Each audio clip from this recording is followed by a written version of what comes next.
Untangling is a different branch of yoga. Untangling. Yeah, you know, when you do yoga for a reason,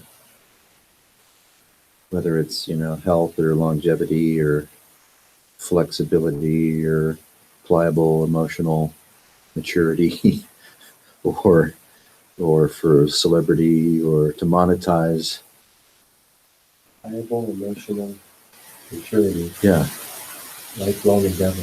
yeah. Well, so when you do yoga, regardless of what kind of yoga it is, you know, whether it's health club yoga or uh, Costa Rica retreat yoga, you know, Dzogchen in Florida or Advaita on the Hudson River.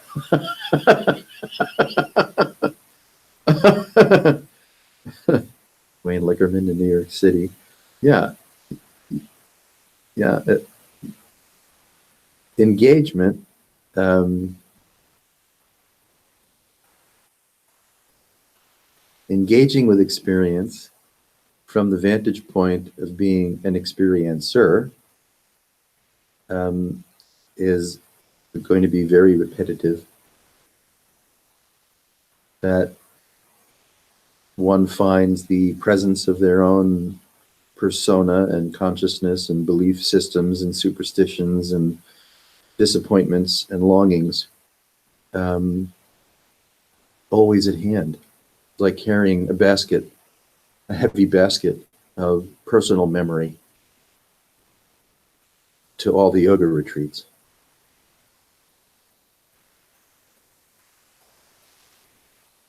That's entanglement. We're entangled with the remarkable and curious nature of experience from the vantage point of being the experiencer. And now we're entangled. And that's where we find, you know, both the, let's say, joy of living and the disappointments in living through the lens of the experiencer, which is entanglement.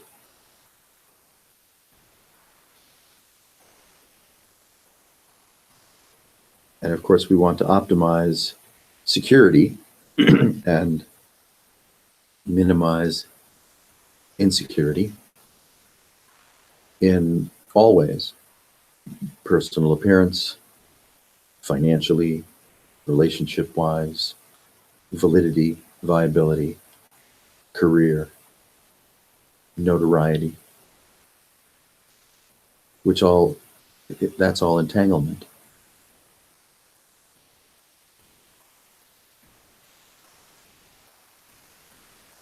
Then there's this other kind of quiet, tucked away, but always in your face branch of yoga, which is the discovery of unentanglement, disentangled.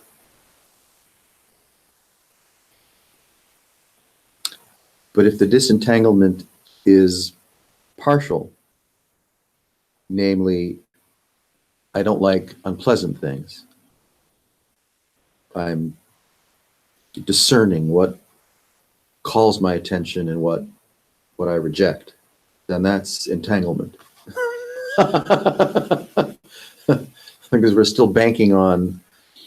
um, we're still banking on the textures of experience to dictate attraction and aversion. If we're still banking on the textures of experience, which includes attraction and aversion, then there's no freedom. There's still the conditioned self, um, indoctrinated as we are, suffering the ongoing algorithm of choice. the unrelenting algorithm of being in a condition, the unrelenting algorithm of having had prior existence, present existence, and the anticipation and pacing of the imagination of future existence, which is all entanglement.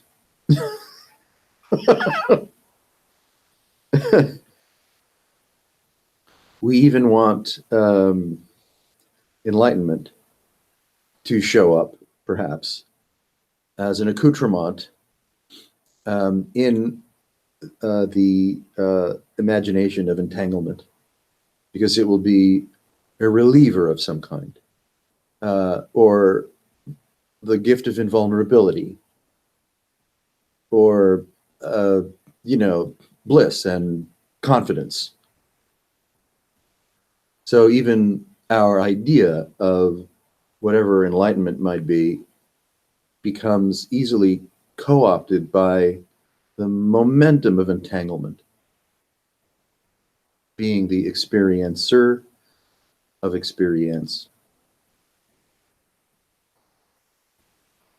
And there's no freedom there.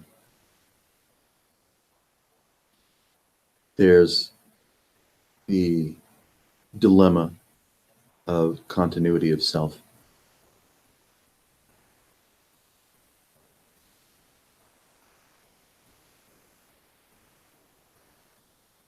That's where we're threatened, insulted, mistreated, mishandled. And Lord knows there's plenty of mistreated and misconstrued and mishandled, on the global scale of human life.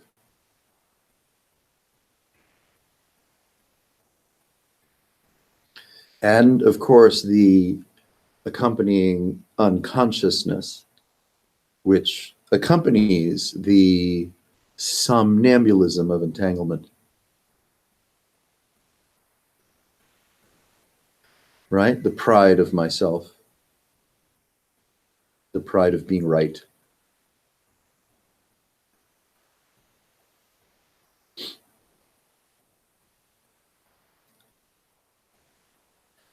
The yoga of unentangled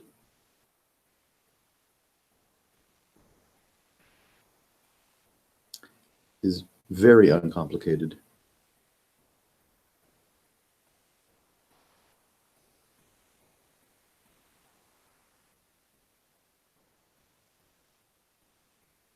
And perhaps that's why it is so easily overlooked or misunderstood, or why it can feel threatening. The natural uncomplication of mind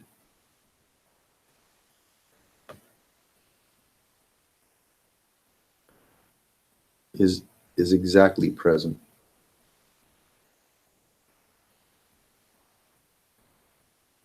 The primacy of experience is exactly present.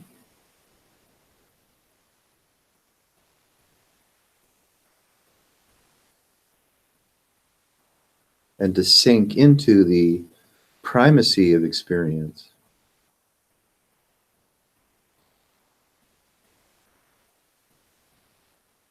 there's a natural cessation of the narrator. The need to have a point of being or a point of view or a justification.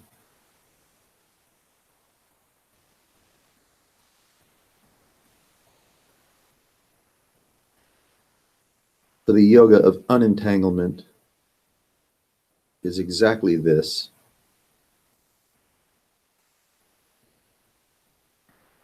Without the pain of justification or becoming.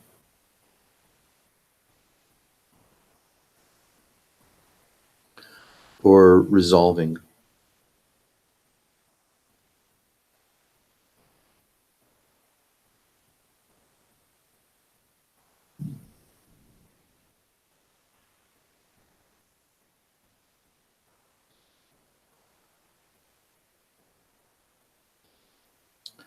This is uncomplicated.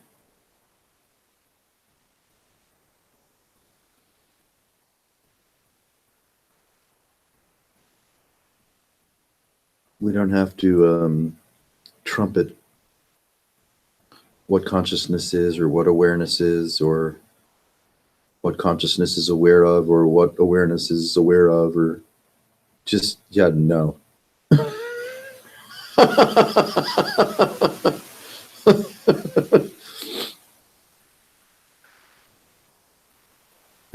There's no on ramp.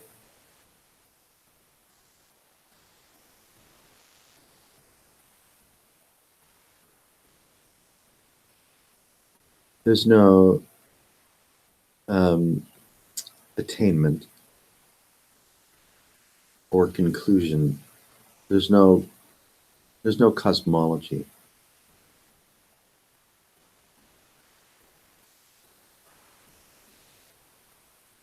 There's no authority or ascendancy.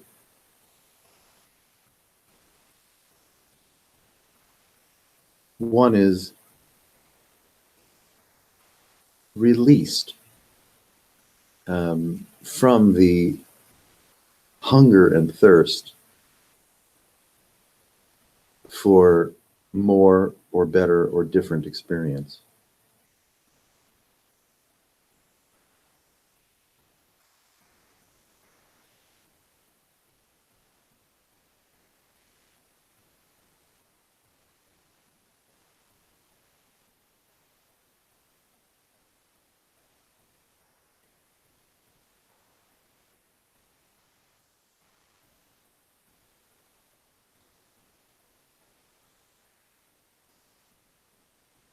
The impulse for orientation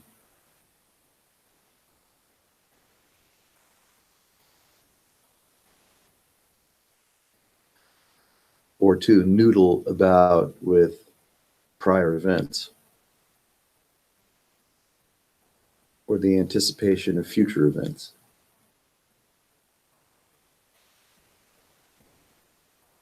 Even if it includes amends that we should make or amends that we think we're entitled to.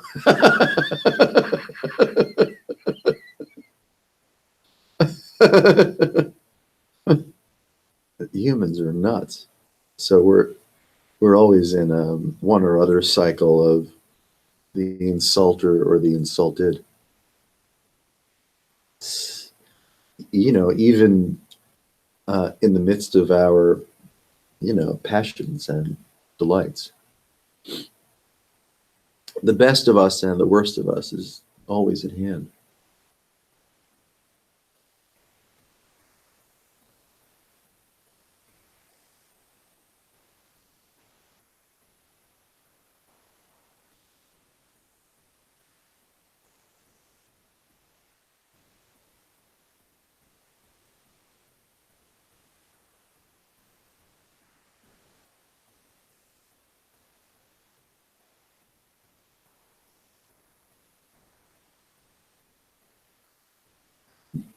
Entanglement includes the desire to have a different experience.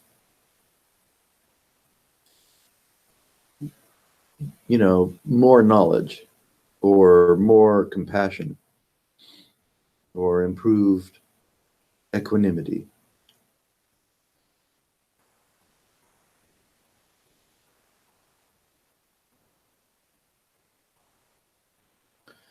And these aspirations are tethered to the mercurial myth of what we imagine experience to be.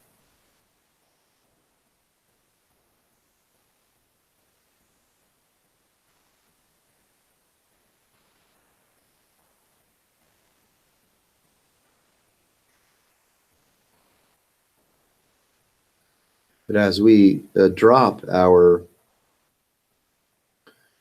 reflex for anticipation and the reflex for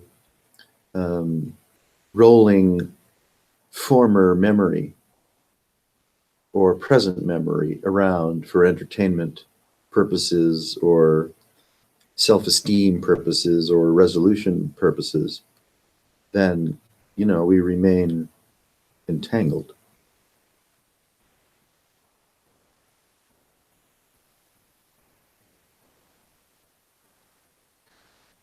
What if it were possible that everything, if there were anything that happened before now, was absolutely unequivocally forgiven and has no influence whatsoever, no residue on present experience? I mean, yeah.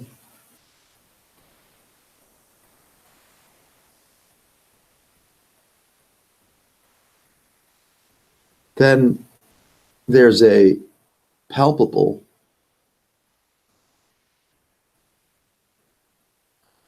wonderment or disengagement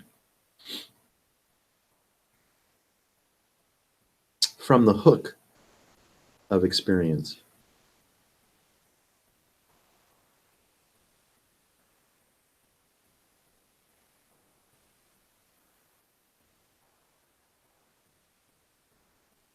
And its non-substantial or unsubstantial nature is revealed.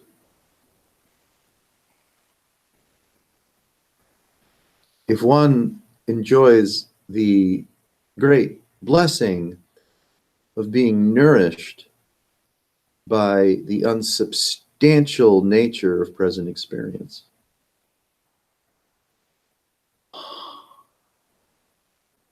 then the angst of personification and becoming,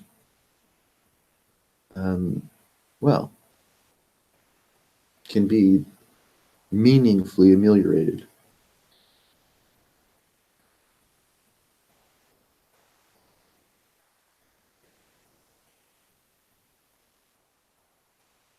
This is different than forgiveness or gratitude or metta.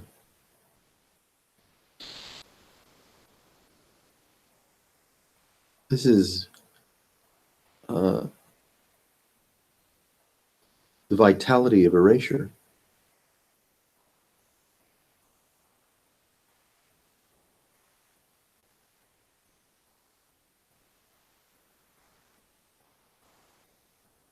Consciousness doesn't seek to derive anything from experience or impose anything upon experience.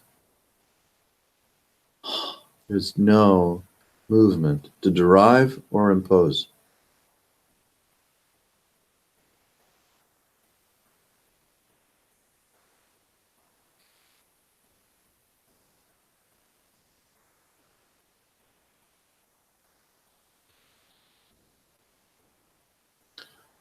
We're not trying to get anything from this, and we're not attempting to orient, organize, heal, cure anything.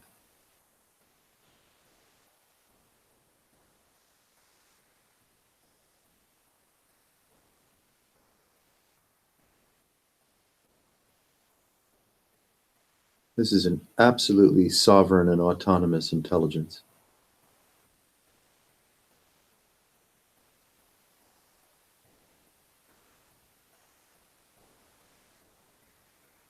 There is no seduction. There's freedom from seduction.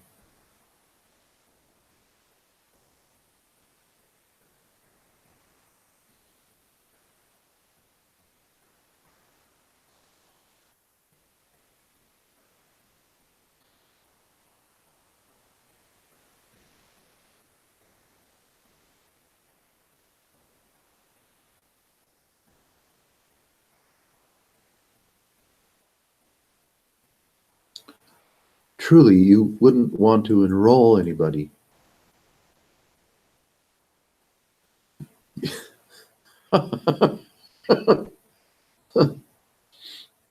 It's, what would you say? It's too good. It's to itself to have even the impulse to wish to enroll anybody.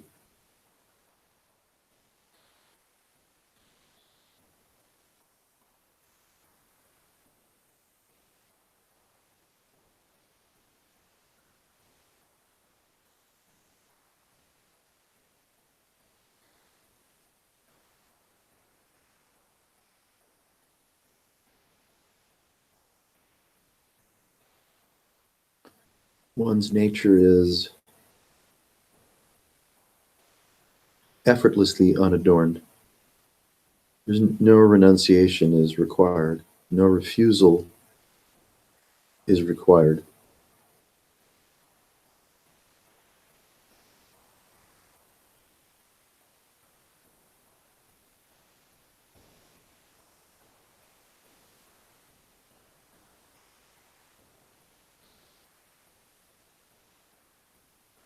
Having a behavioral strategy, whether spiritual or secular,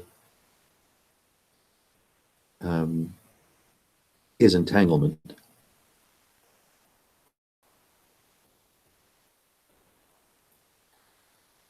That's the myth of self.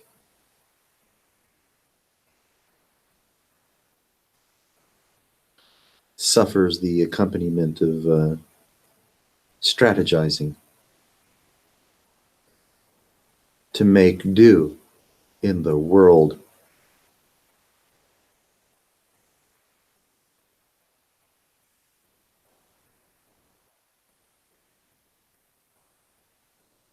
Strategizing to make do in the world is entanglement. That is suffering.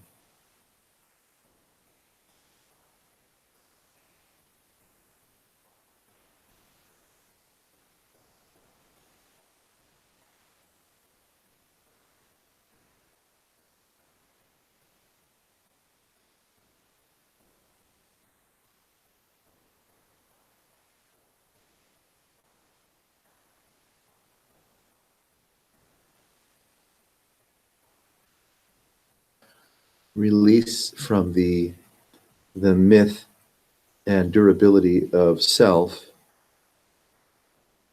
is without effort, without merit.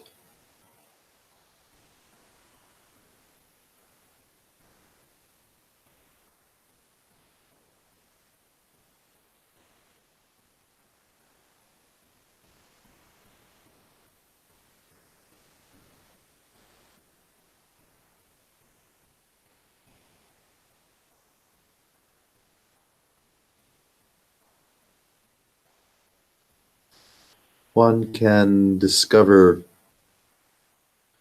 by who knows what means, if any,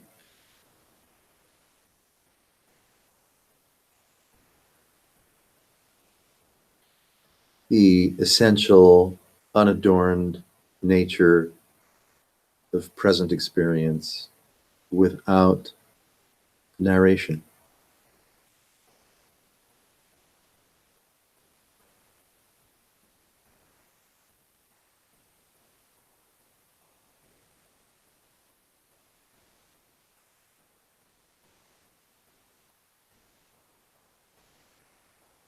See through the myth of authority, cosmology, codependency,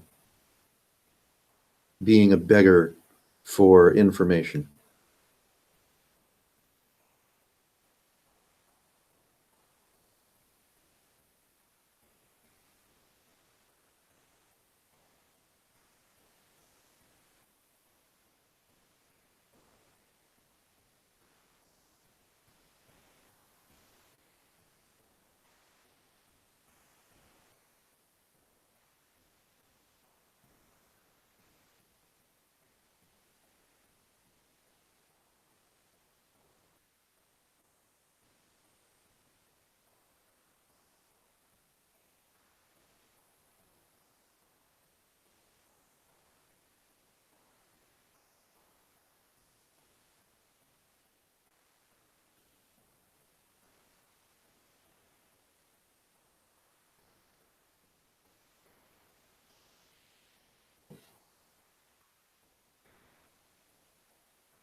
So what do you do with the ferocity that shows up? Yeah, It seems to have a life of its own. everything does.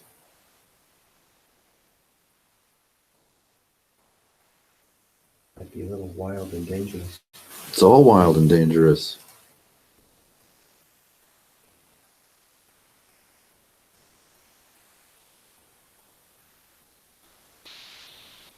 Hello, Sai. Happy New Year. See, what do we do, right? It's just, I mean, it's really great. It's like, what do I do? What do we do? What does one do with this? That's entanglement, right? Because there's an ownership taken of how things are appearing, including my own behavior. You know, sanguine, professional, affectionate, or randy and unpleasant. See? So what does one do is ownership and time. And that's how easily it arises. Ownership and time. Yeah.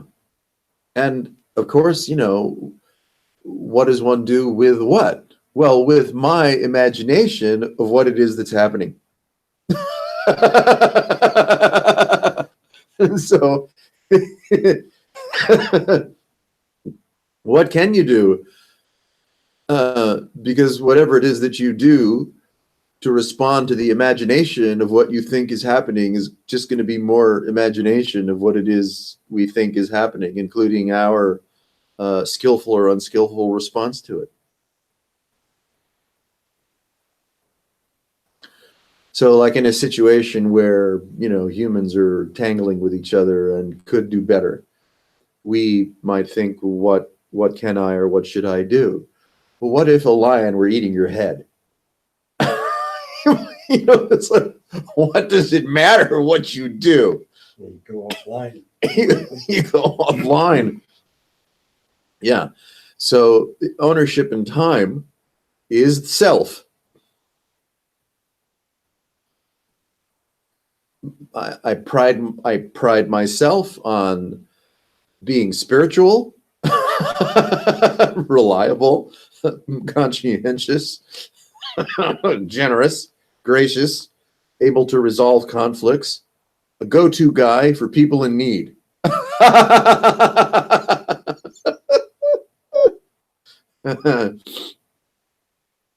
Nothing's happening.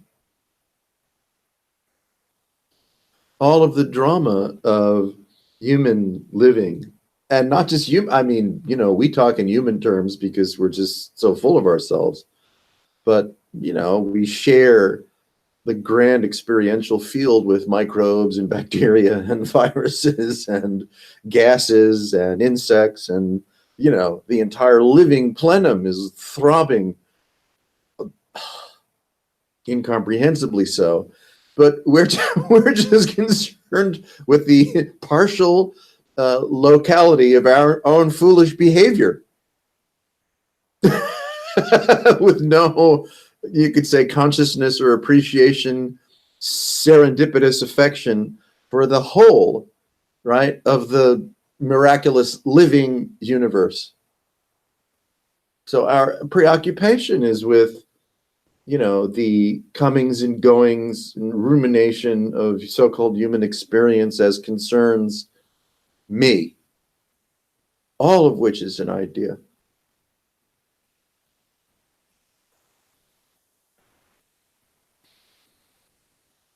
And, well, deeply unsatisfying. I mean, look at how much energy and effort, time, money we invest in, you know, the self-help, me, psychotherapeutic, you know, investment, sustainability, green, not green, political landscape of human folderol, human bling, hoping to derive satisfaction and meaning and accountability from it all, where there's none.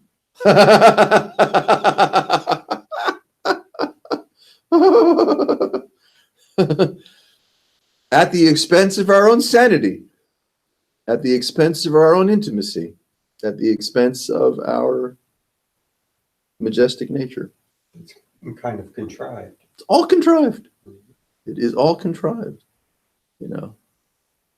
I mean, you know, the efforts of the a school of sacred ministries, bringing intelligence, training, community, you know, well-being, thoughtful, contemplative energy, having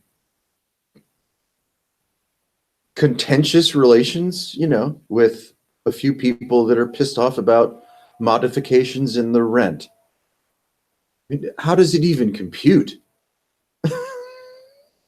No, it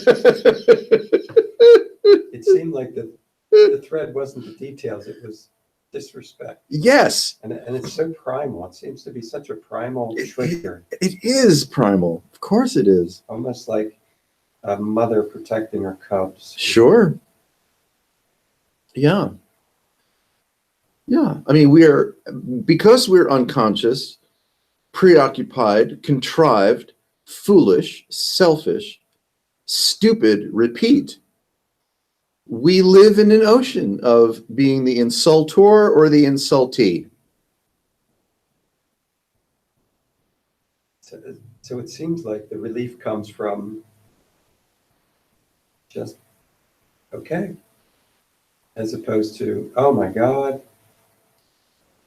Well, even the relief that may accompany, you know, some moments of conflict It or just- mishandling. It just doesn't add another layer of stuff. It's just, it's what it is. And then there's this overlay that can creep in. And that's the, you know, the one that either it's on a roll or it has regret or some modification plan. Yes, And then there's relief from that layer. And let's hope so. And it just is what it is, however intense or however attached or however aloof or however Yeah, yeah, however blissfully free from all that yeah, or not. yeah, It's just yes. without I mean, it's that extra layer of stuff. it's streaming contrivance, which is lethal sometimes. I mean, you know, look at humans. Streaming contrivance, which is lethal, violent.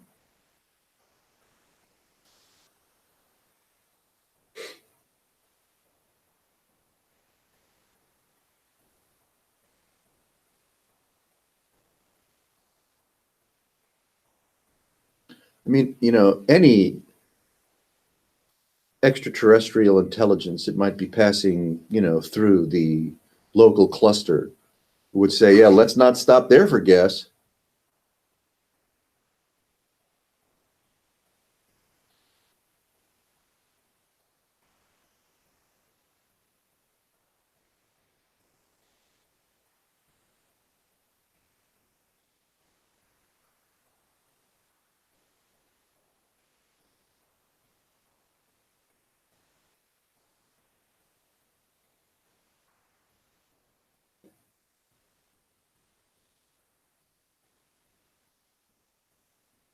There's not much intelligence to be found within the context of human contrivance.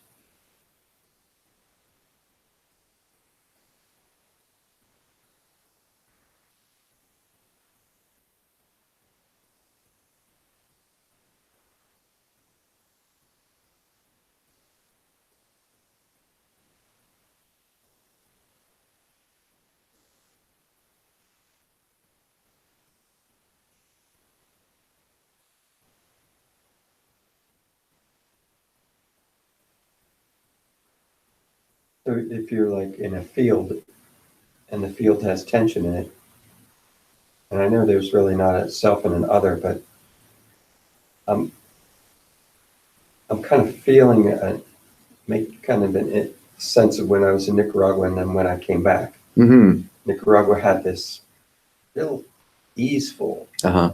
you know, vibe and you know, in the atmosphere. And then you come back and all of a sudden when you drive slow, someone's on your ass Yeah.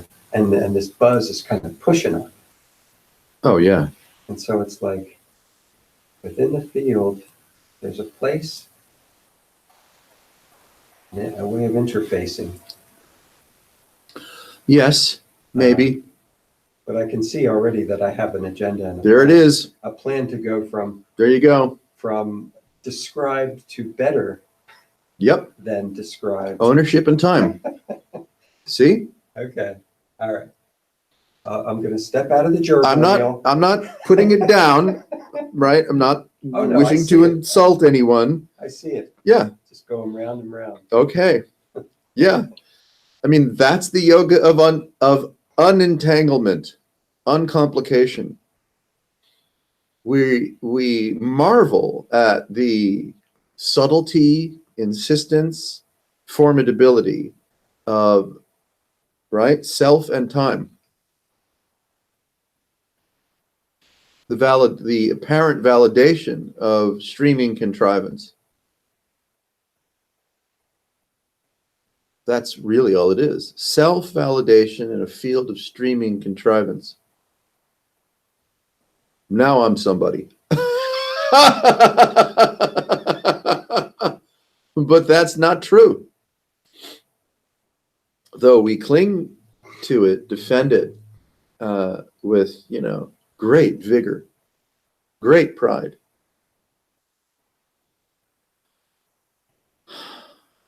Yeah. So it's difficult, not that it's undifficult or should be otherwise, but the momentum of pride, the momentum of self, the validation of contrivance is quite formidable as a unexplored, unexamined, unconscious presumption that our mind, our experience, our content, our way of organizing the world is binding. We're stuck in a absolutely frivolous projection.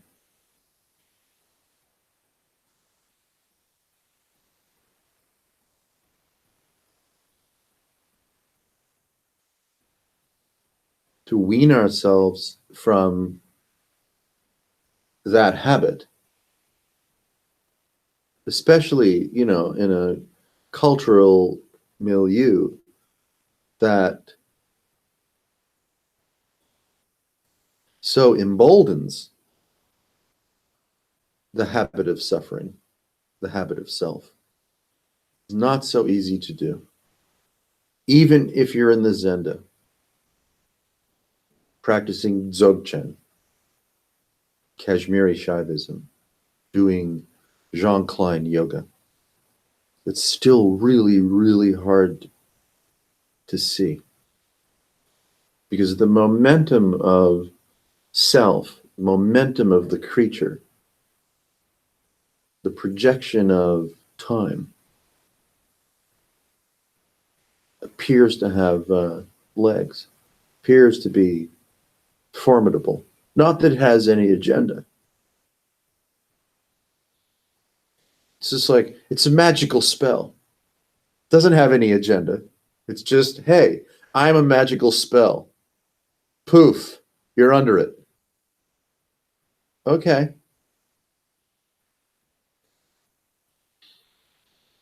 Thinking of the feeling of watching a rocket taking off and piercing the atmosphere and its fiery red return. Yeah. And it's like with time, you have space, distance. Yes. But then somehow it's not really what it appears to be. That is baffling. Yeah. But it's not as solid as we perceive it to be. Yes. Yeah. Because it certainly is something. but not something that we assuredly um, impresses itself on the five sensory body that we happen to be identified with. Yeah. I mean, even the identification of and with body through the sense windows is astounding. We miss the astounding and embody or inhabit the imagined result. Incredible bandwidth. Oh man, You think about the sound, check out the sound, bandwidth. Yeah, the visual, the sensor, the Whew. felt, yeah, the smelt. yeah, yes. The bandwidth is stupefying. And then somehow the psychic link, Yes. things billion miles away, supposedly, Mm-hmm. that is taking no time to be connected to it. Or like those experiments with people that are connected in some way, being thousands of miles away and just immediately Mm-hmm. experiencing something in unification, which questions everything. Almost something folds back in on itself. Yes, what we call experiencing, whether obeying the laws of physics or transcending the so-called laws of physics, has no boundary.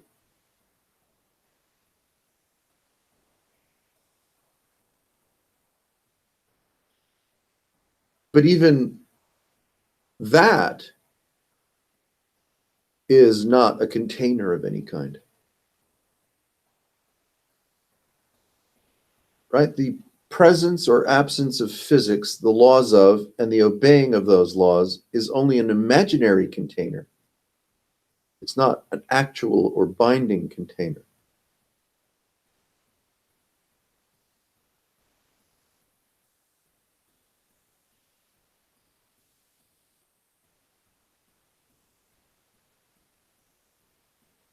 This is as much nothing at all as it is the stupefying miracle field of bandwidth.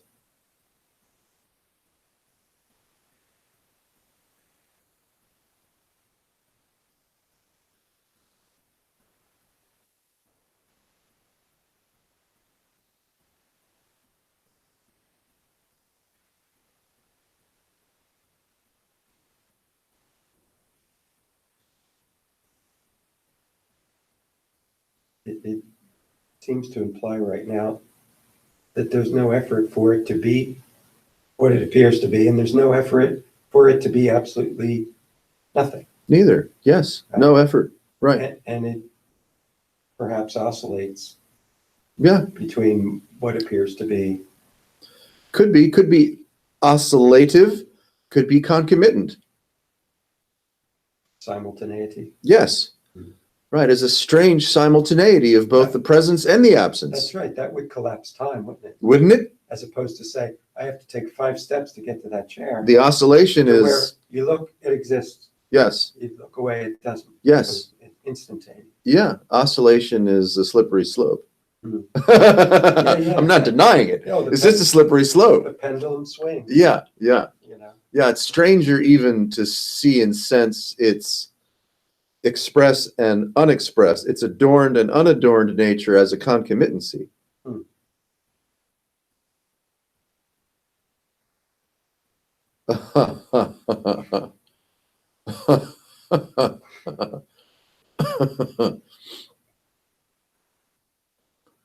Wow. I mean, here it is. Is it anything, if you're not, let's say, mulling it over, thinking it over, right? Capturing or identifying objects. Is it anything?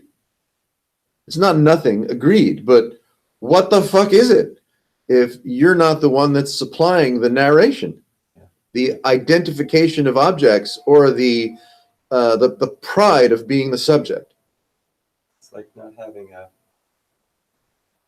filter or a net to catch anything. Nothing. It can come and go. It can be or not be. And doesn't it? Yeah. It can have a certain texture Yeah. or completely something else, Yeah. moment to moment. And has, if memory is at all reliable, which we can appreciate it's not, but just looking back over the imagination of a life lived, it's been everything. Fulfillment now. Yeah. It's only a certain fixation on Yes. a gap or a discontented Yeah. place that forgets that Yes. The pride of self is nothing other than fixation. fixation on a part, Mm-hmm. part that's lacking something else, Okay. or it can't be obviously somewhere else, Okay. something else, Yeah. Ownership and time. supposedly, Mm-hmm. right? Yeah. How strange.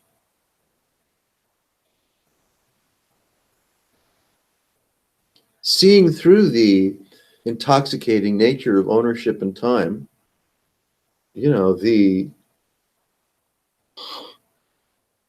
luxury of whatever this is more palpably felt. The ecstatic nature is more palpably felt as the reflex of ownership and time relaxes. But it's not that ecstasy or bliss is a destination. They're just more subtle forms of seduction. No one would argue with them. That would be foolish. But, bliss or intoxication, right? Strong, palpable sensuality, right? Transcendent sensuality is not the destination. It's just another tune of the siren's song.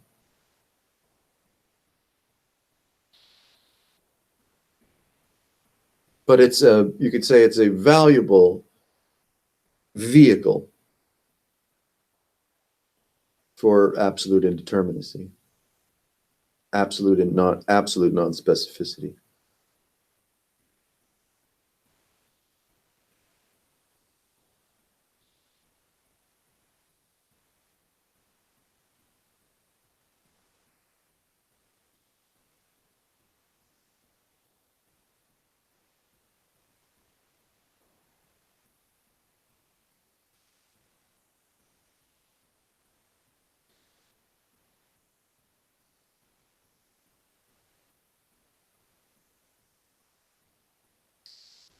Here this is. If we don't capture, a photon, a moment, if we don't assert objectification or subjectification, if we don't cling to the mercurial nature of experience, there's freedom.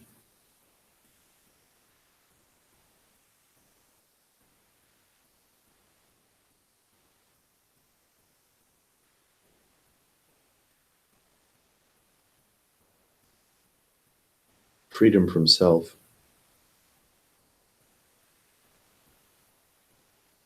Anything to defend.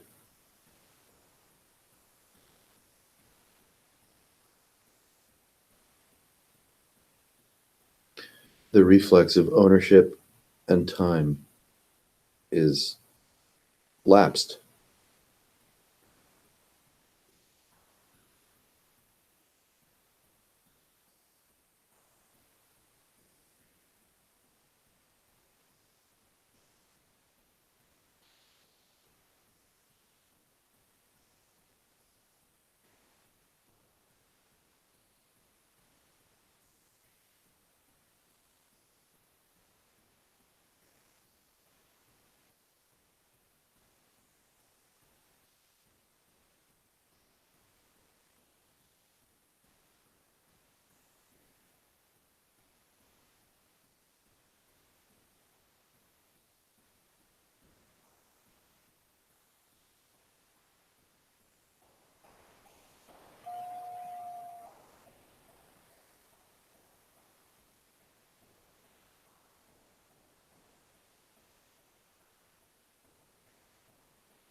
One immerses in the ecstasy of being, and there is cessation.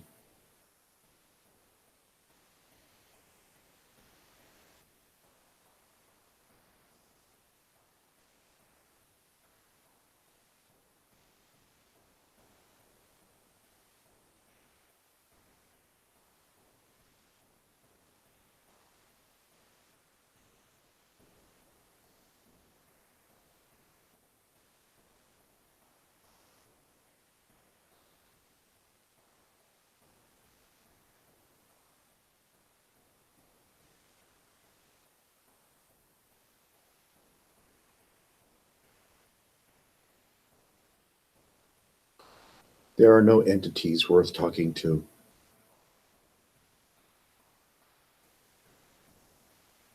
What could they possibly know? And if they appear to know something, you're talking to the wrong entity.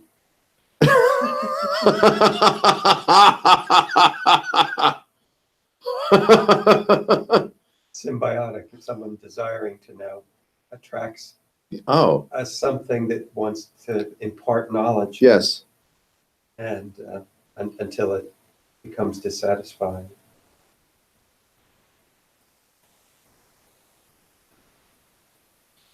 Move on to the next pursuit until they maybe question the cycle of grasping pursuit.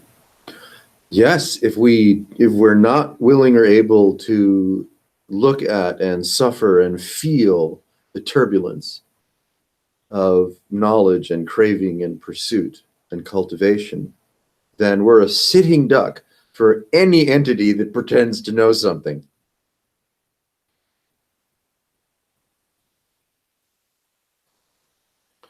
That has some kind of magical in on the fabric of creation. Nobody has an advantage when it comes to the fabric of creation. And I'm seeing the little Beetlejuice dancing around the table.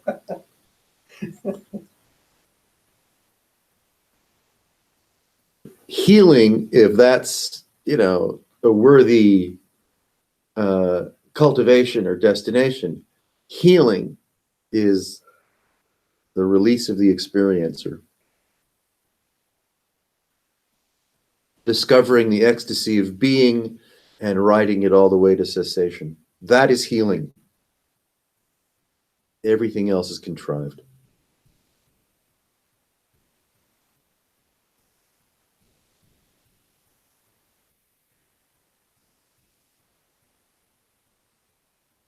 Psychic surgery from entities. Oh, fuck.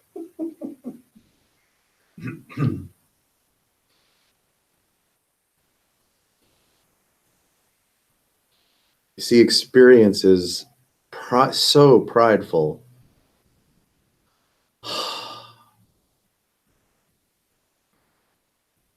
Experiencing experience is so narcissistic, so prideful, so self-admiring. And why shouldn't it be? It has every reason to deserve it. I wouldn't want to talk anyone out of it.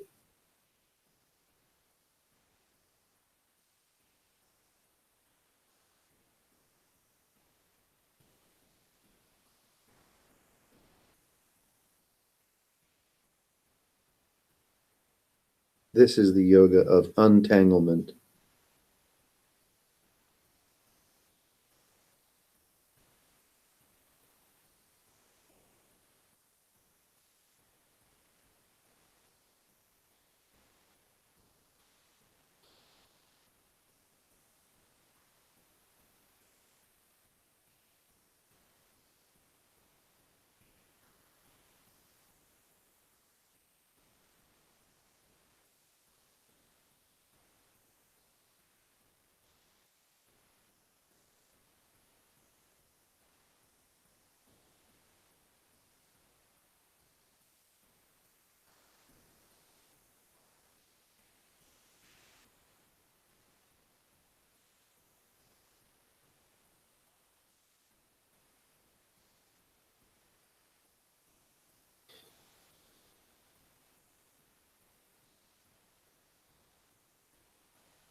Well,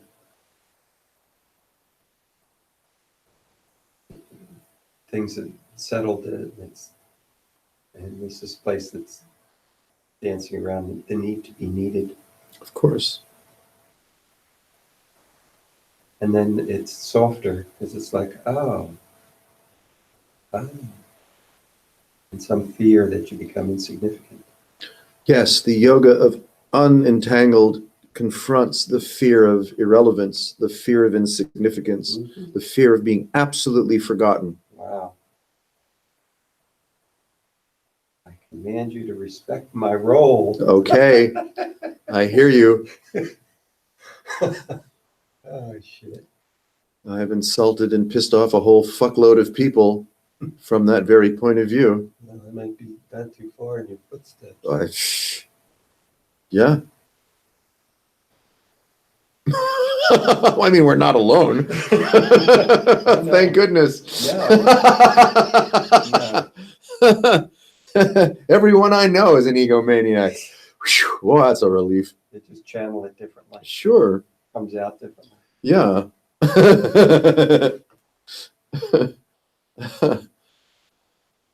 Yeah. The ecstasy of being is strong enough to wash away the fear of insignificance, the fear of irrelevance, the fear of being absolutely forgotten.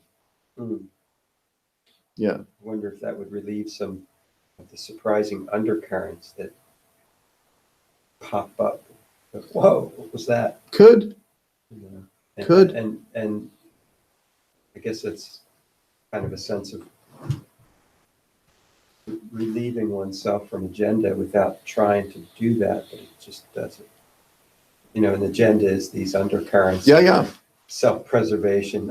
Yes. Relevance. Yes. Relevance and importance. Absolutely. Relevance, importance, continuity. Oh my God. Yeah. I think I'm getting more to the Mm-hmm.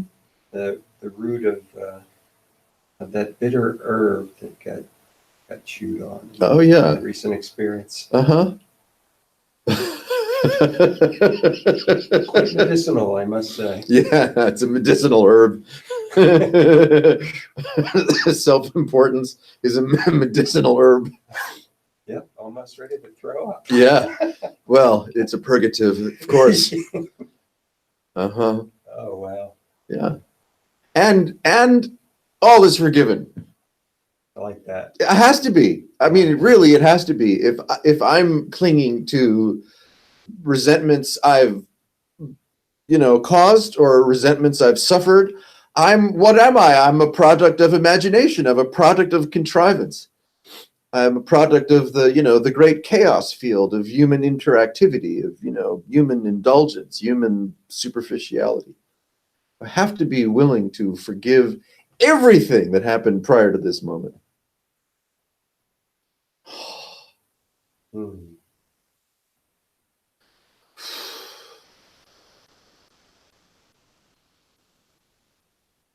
I mean, if I'm living, if someone is living as, tethered, anchored, ankle-tied to the past, to the insults of the past, how are you going to discover the ecstasy of being? Mm-hmm.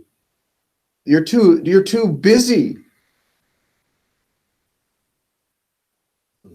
You're too busy with self-importance and resentment and memory, content, context, all entangled from the contrivance of, human behavior, human interactivity.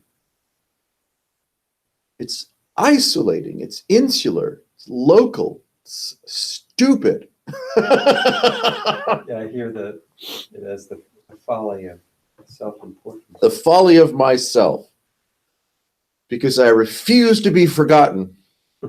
That's right. Build me a pyramid. That's right. I deserve it. Build me a pyramid. Put that stone over there.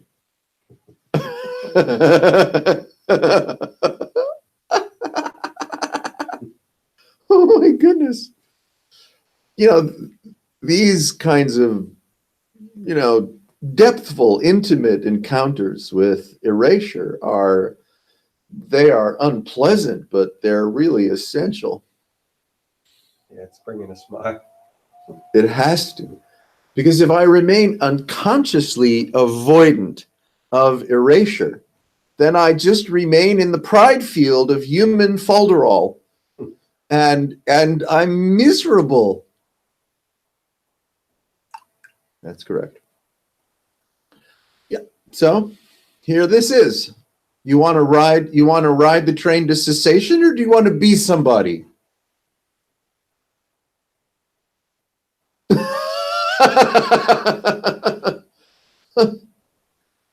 The only way to get on this train is if the conductor says tickets, you have to say I don't have one.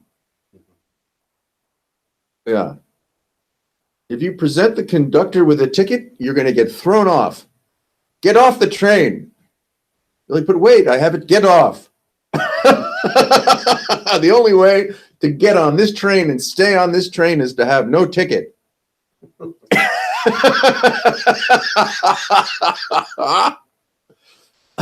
So you turn it right inside out. Otherwise, pride will be the death of you.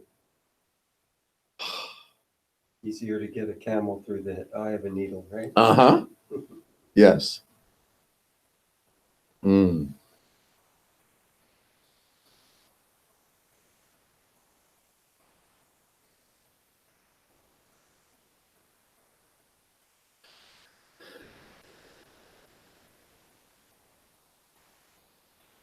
If I fail to sense the serendipitous ecstasy that is present experience, I will suffer pride of self to the grave.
Hello, Sven, if you're still there.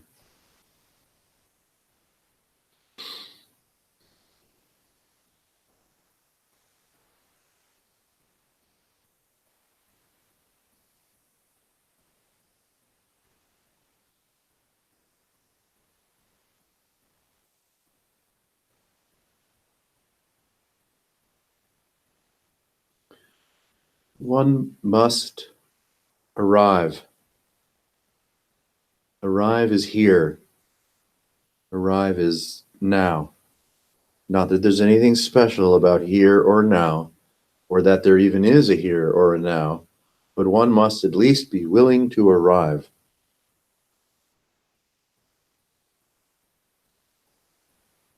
If one's mind and identity is riddled with deferral and distraction, denial, evasion, there's no arriving. That means we are so intimacy disordered that we're not capable of just the fuck being here, the fuck being now, and discovering that I just don't know. If I can't do that, or at least approach it, or at least crave for it, then I'm a product of ongoing distraction, deferral, denial, self-importance, dwelling in the fanciful isolation of my own suffering.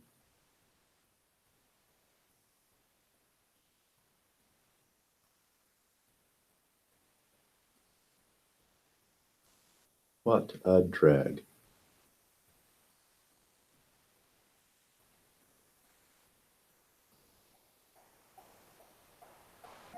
if and when we become capable of arriving, that's a good day. Then the ongoing discovery that I just don't know. Rather than resolving insecurity through a border wall of my own imagination, one sees, penetrates the undulant nature of insecurity. And behind the undulating nature of insecurity hides in full spectrum the ecstasy of being. So it's kind of like, Jason and the Argonauts. It's a wonderful, metaphor for a lifelong treasure hunt to unravel the subtlety of being.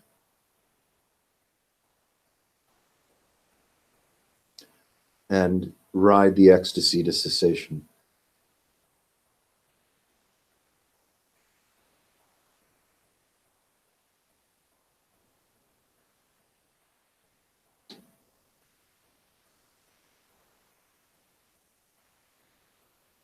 It could look like or feel like, a world of letting go.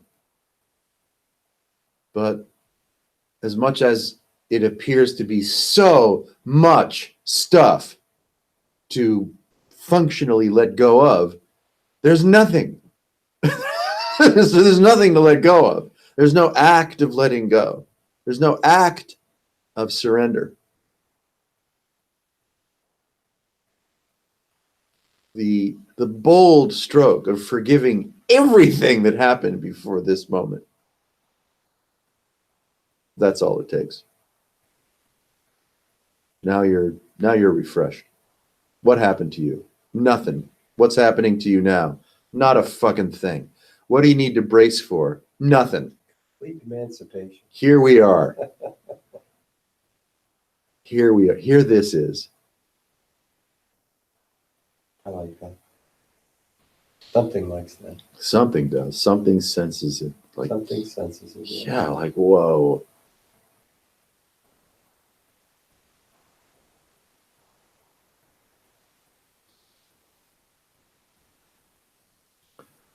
Yeah. Yeah. You have to be willing to let the madness take you. Control's not going to work.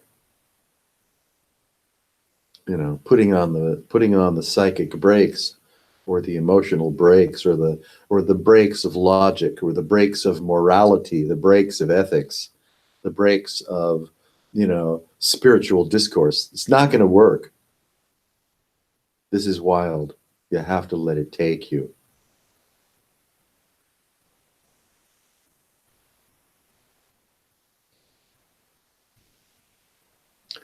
You're on an 8% incline in a soapbox derby, and one of the wheels is going loose.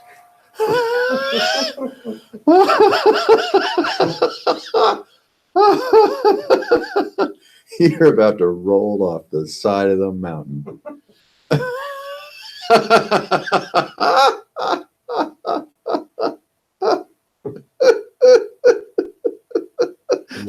Steering wheel just came off.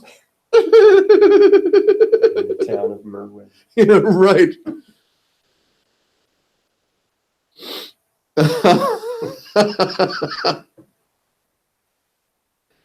That's enough. Hey, everyone. Thanks for joining us. All 300. Just three people. But I love you. Whoever you are, I fucking love you. Thanks for being here. I hope you got something from this. And we'll see you next time.